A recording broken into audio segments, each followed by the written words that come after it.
Sometimes when you feel like creating an awesome custom blaster, you just have to get started. So I have a long shot here that is stock, and long shots make excellent bases for blasters. I have a front gun here which is non-functional, which is awesome. That's exactly what I want for this blaster. I found a long shot scope, which is cool, and I found my old modified Firefly, which is really neat. It's still getting excellent performance, and I'm going to be sad taking this one apart, but I feel like some things just have to be sacrificed in the name of progress. So without further ado, I'm gonna get to work. So creation is a funny thing, guys, because in order to create, sometimes you have to destroy first.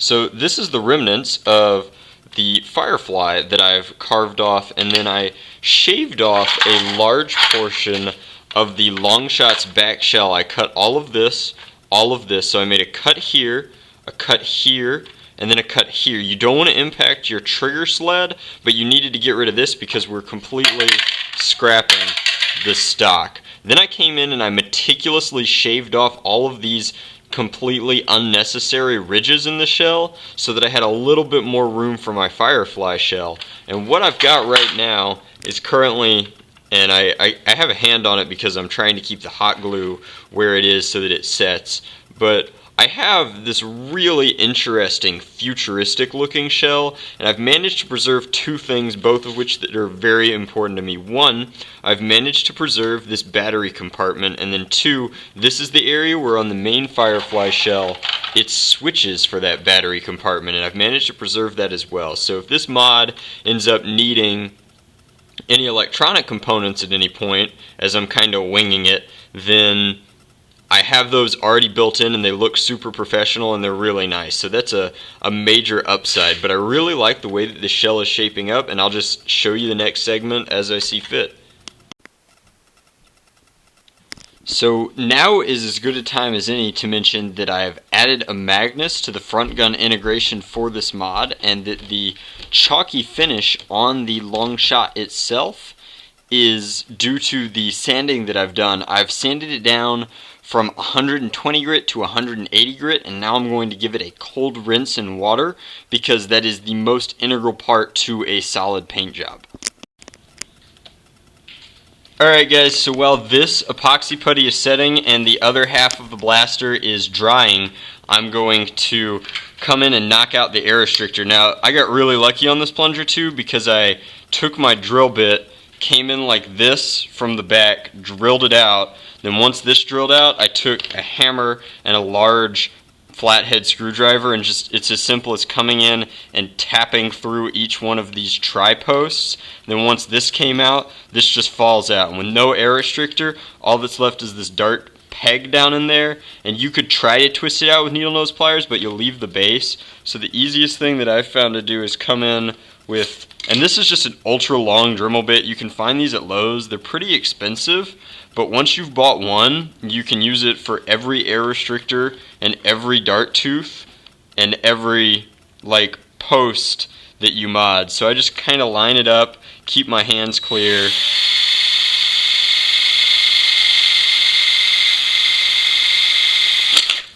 and just go until it comes out. And that's such a clean removal there that all I have to do is come in with a flathead that's the right inner diameter and kind of clean up those edges, and everything will just knock out. And that is how I'm going to do this. I'll remove the dead space with my old school battle rifle internal hot glue style thing, and then I'm planning on adding a much thicker O-ring to the plunger, and I'm going to use one of Orange Modwork springs. They just have great long shot springs at this point. They have like 3 separate kinds, and I like to double the power in it. I'll go ahead and reinforce the bolt sled next, and then I'll be good to go start putting the blaster back together.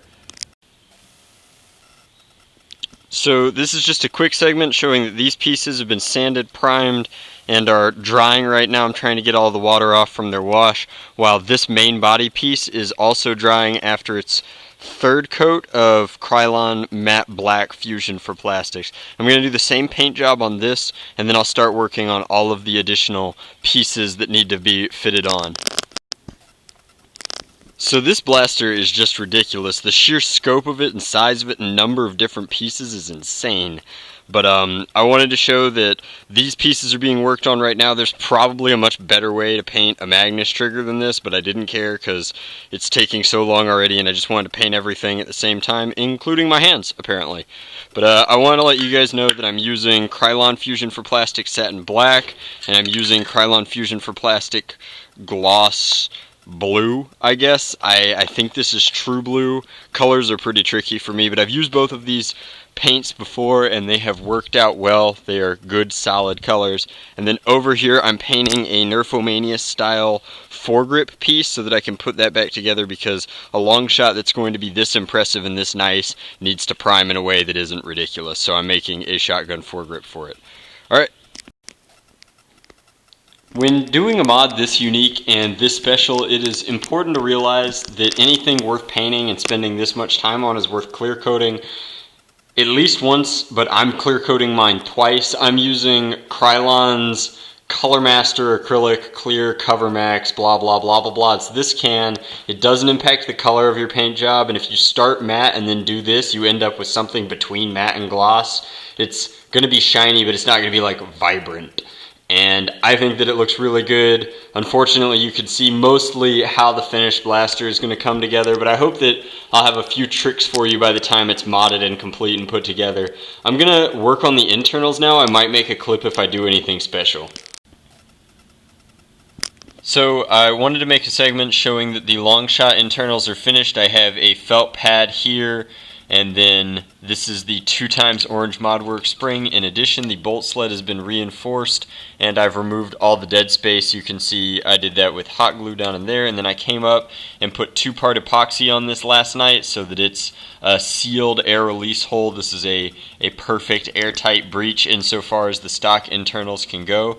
And before I put that back together, because the main body blaster still needs its LED work done, I wanted to show that I'm working on getting the front gun back together and getting 2 separate blaster pieces that have their internals mounted on opposite sides is proving to be much more difficult than I thought it would be. These pieces are very tricky to get stable, and then this is obviously the modded Magnus, which is just a mess. I painted the trigger and that's laid back in. Everything else is more or less where it needs to be. Why I left this in, I have no idea, but it's not going to hurt anything, so I might as well store the extra piece there. And that's pretty much it. I'm going to try to get this blaster back together, and then the front gun should be pretty done. Okay, so the LED work is kind of a pain for multiple reasons. The first simple reason is that I have to have a hot glue gun, a Dremel, and a soldering gun all plugged in at the same time, and most outlets only have 2, so I have to go find my surge protector, which is just kind of an aside. But I've installed a switch here. This is some old, I want to say it's a Stampede switch, because the one that was attached to the board for the Firefly would not fit in the shell integration. So then I've come through and I've taken my Dremel and dremeled a hole in the shell so that I know I'm not going to impact my internals at any point. I'm trying to get all the way up front here to this grill.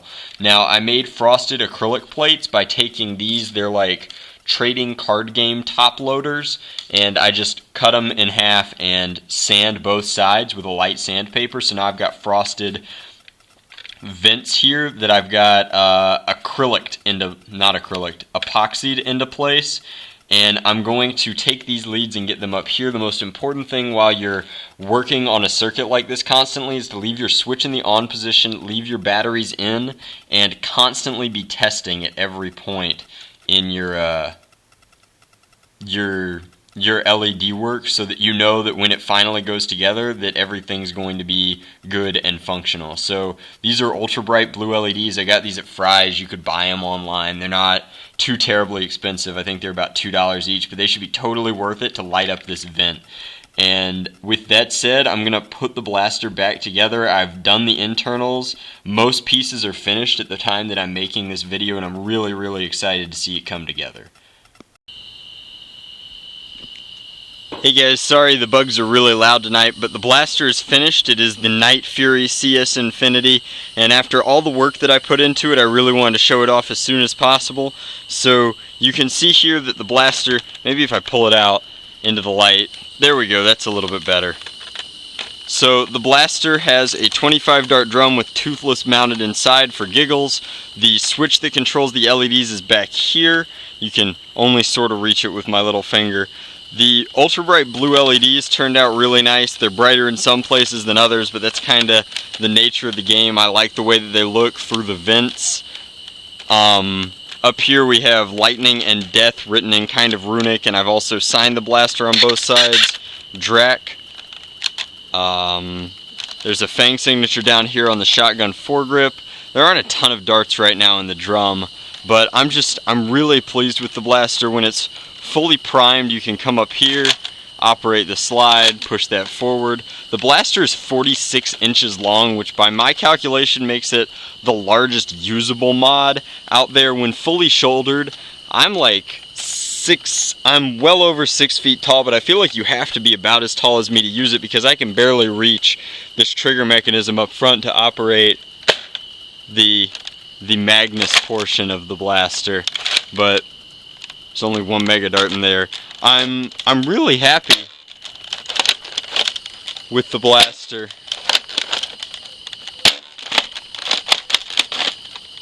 And it's just an awesome piece. I spent a ton of time on it. It started as just kind of a how can I blend a Firefly and a long shot together, but the scope obviously just kind of breaks up this front heaviness and back heaviness. I've maintained the battery compartment on the Firefly side built into the Firefly stock, which has been reinforced with CPVC, which lets you prime straight through. I like that I still have the dart holders. This is obviously all solid now. I'm really pleased with the blaster. I think that the blue and silver is a nice accent for this kind of tactical black. I think that the shotgun foregrip turned out well, and I think the Magnus was the perfect integration. The blaster still comes apart, obviously, so that there are two separate halves. If you wanted to operate it as a rifle and a sidearm, you could. But overall, I'm just really pleased with the blaster. I like everything about it. I spent so much time tweaking it and getting everything right that it would be really sad if I didn't like the blaster. But all in all, I'm happy with it. This was a very complicated, very ambitious mod. I'm gonna go ahead and cut to Draculina Vision just so you can see how large this blaster is in comparison to like the average Nerfer. Alright guys, so the blaster is very large. It's almost impractically large, but you can see that with this primed and this out, I can fire my Magnus, I can reprime my Magnus, and then I can fire.